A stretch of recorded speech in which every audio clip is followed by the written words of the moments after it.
بسم اللہ الرحمن الرحیم الحمد للہ رب العالمین والصلاة والسلام علی سیدنا محمد وعلی آلہ واصحابہ اجمعین اما بعد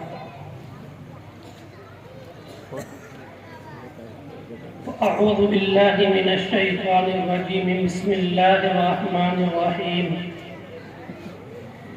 یا ایہا الذین آمنوا ادخلوا فی السلم کافۃ ولا تتبعوا خطوات الشیطان انہ لکم عدو مبین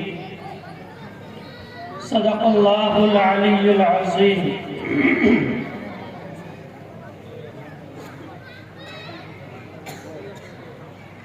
برادران اسلام، محترم بزرگوں اور بھائیوں، قابل مبارکباد ہیں آپ سبھی لوگ کہ آپ کو اللہ نے اس قحط کے زمانے میں،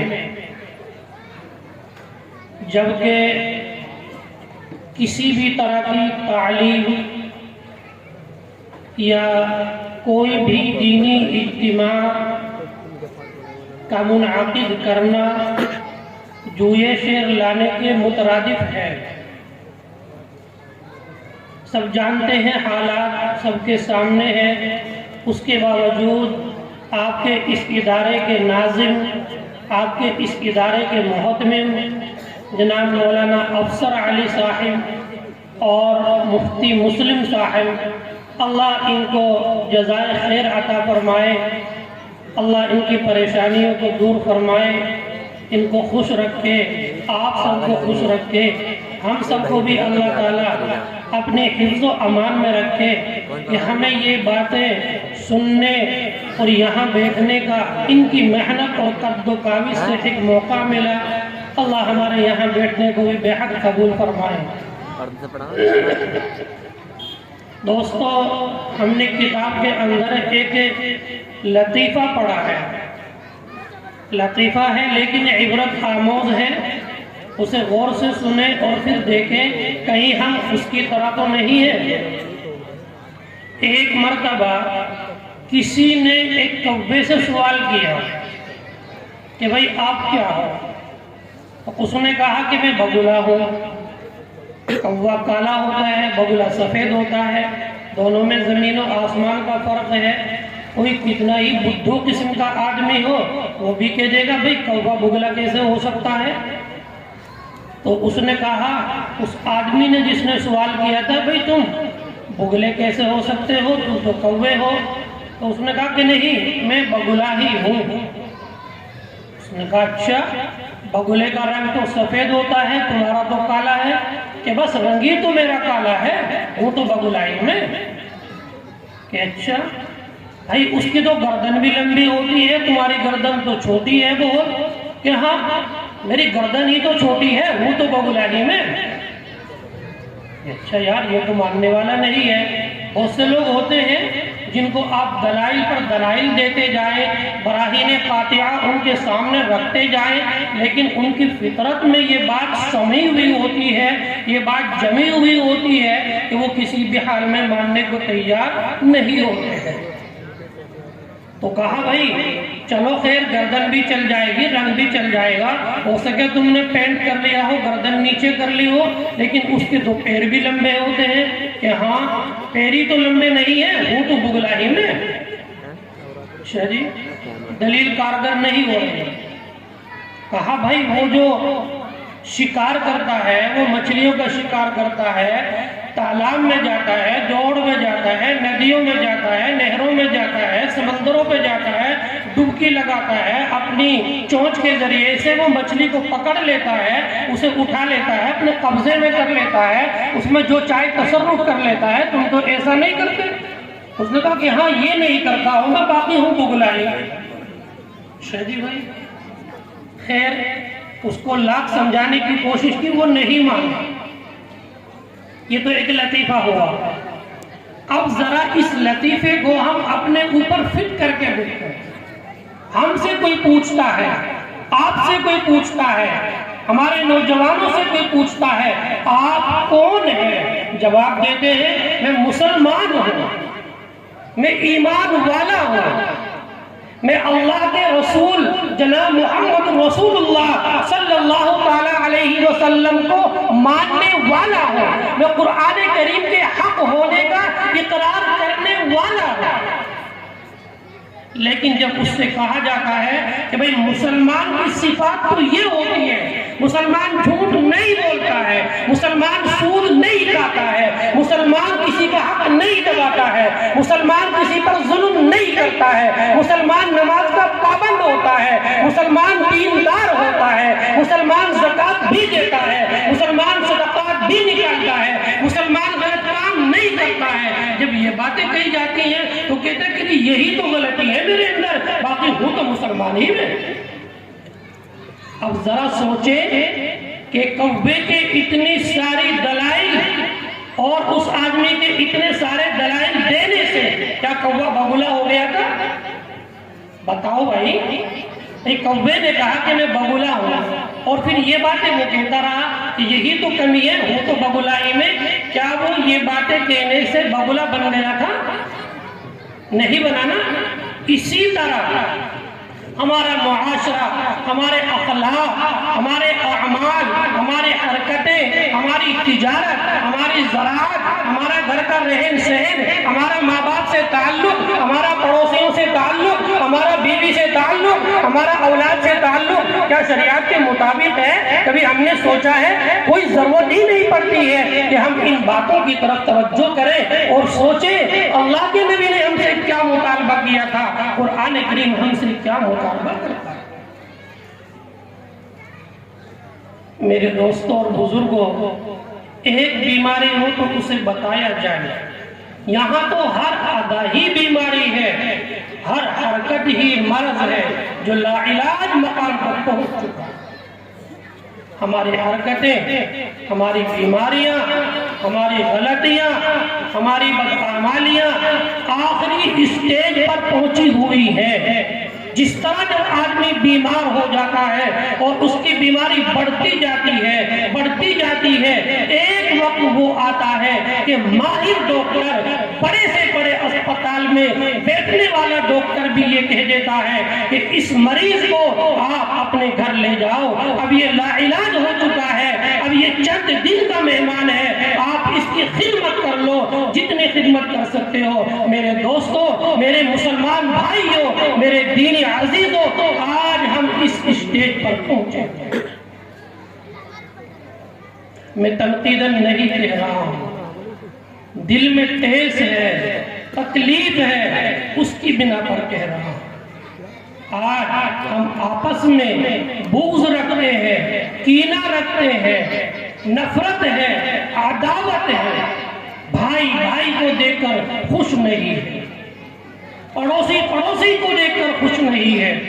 حضرات صحابہ کرام رضوان اللہ تعالی علیہم اجمعین، ان کے واقعات کی طرف اگر ہم غور کریں، یاد کیجئے ان حالات کو جب مسلمان مکہ مکرمہ کے اندر کمزور حالت میں تھے، مکے کے کفار نے، مکے کے مشرکین نے مسلمانوں کے اوپر مکے کی زمین کو تمام تر وسعتوں کے باوجود، تمام تر گنجائش کے باوجود تنگ کر دیا تھا۔ مسلمان اللہ کے حکم سے، اللہ کے نبی کے مشورے سے اپنے وطن عزیز کو چھوڑ کر مدینہ منورہ جا رہے تھے۔ جب وہاں وہ پہنچ گئے تو اللہ کے نبی صلی اللہ علیہ وسلم نے آپس میں مواقعات کا سلسلہ قائم فرمایا، مہاجرین کو انصار کا بھائی بنا دیا، تو انصار نے اس زبانی بھائی کا اتنا خیال رکھا کہ اگر کسی انصاری کے پاس 2 مکان تھے تو اپنے مسلمان بھائی کے سامنے کر دیے، جو مکان آپ کو محبوب ہو آپ اس کو لے لو،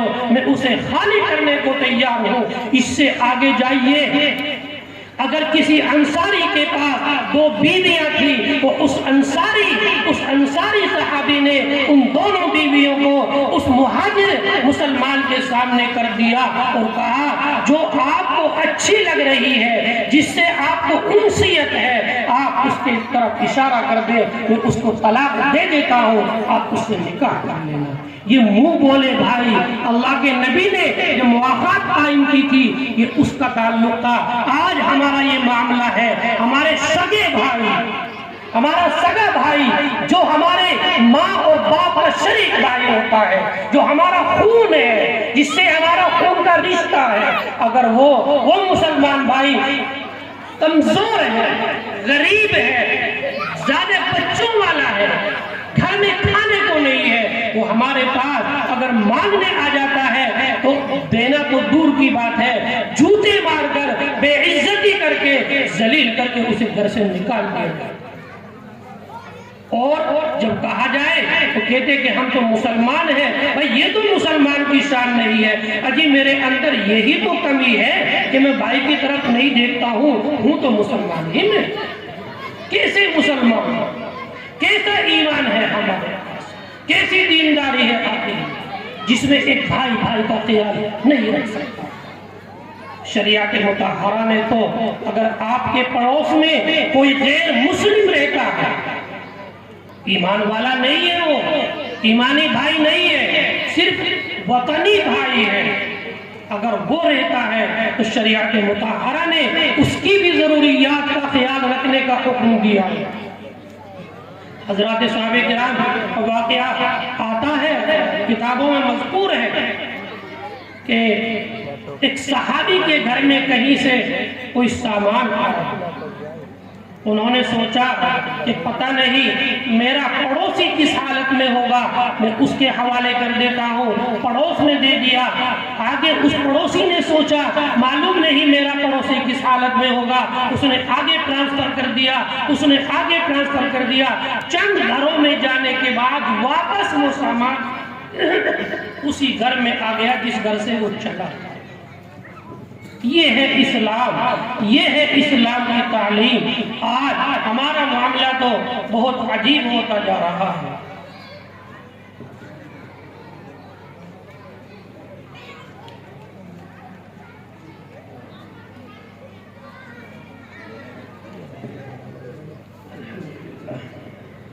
دوستو میں نے ابھی ایک بات کہی تھی کہ ایک حرکت، ایک بیماری ہے تو اس کی طرف تو اشارہ کیا جا سکتا ہے، ہماری تو ہر ادا ہی بیماری ہے، ہر ادا لا علاج بیماری ہوتی جا رہی ہے۔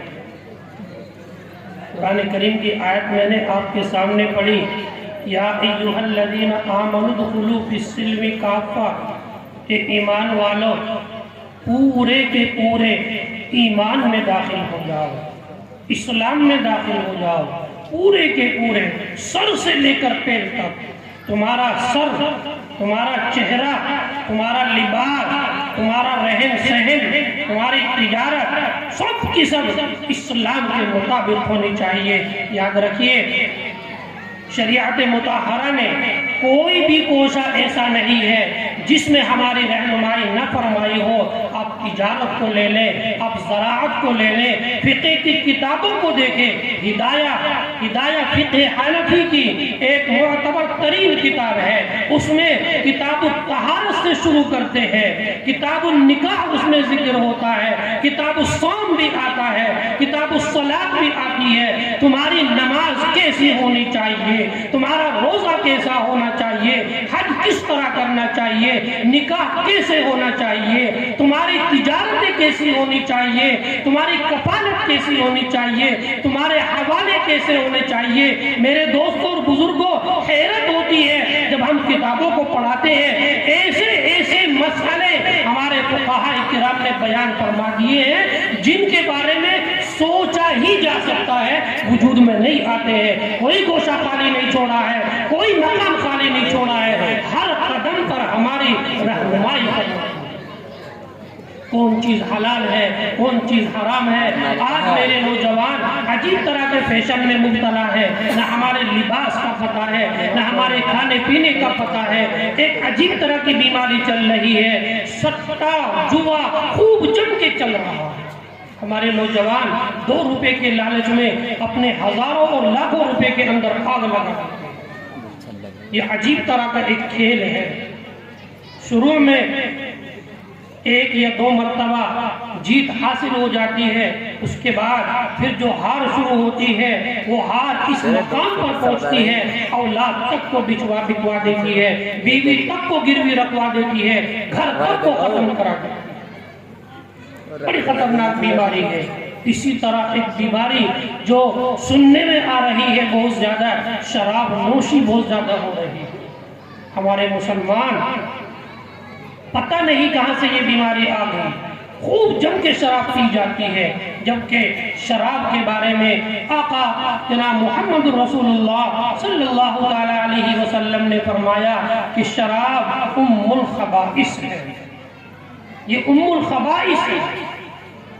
آدمی جب شراب پی لیتا ہے تو اپنے حالت تک کو بھول جاتا ہے، کہاں وہ بیٹا ہے، کہاں وہ لیٹا ہے، کچھ پتہ نہیں ہوتا. پچھلی امتوں کا ایک واقعہ کتابوں کے اندر لکھا ہے. ایک عالم صاحب تھے، ایک راہب تھے، دیندار تھے، اللہ کے نیک بندے تھے. محلے کی کسی عورت کا ان پر دل آ گیا. اس عورت کی یہ خواہش تھی کہ میں کسی طرح اس مرد سے اپنی خواہش پوری کروں. بہت کوشش کی، کامیاب نہیں ہوئی. آخر ایک دن اس عورت نے اپنی خادمہ سے کہا کہ جو یہ مولانا جا رہے ہیں تم جاؤ اور جا کر کے ان سے کہو کہ ہمارے گھر میں ایک چھوٹا بچہ ہے جو بہت زیادہ بیمار ہے، آخری حالت اس کی چل رہی ہے، آپ آؤ، اللہ کے واسطے اللہ کا نام لے کر اس پر کچھ دم کر دو. وہ دم آپ کا ہو سکتا ہے سبب بن جائے اس کی زندگی کا.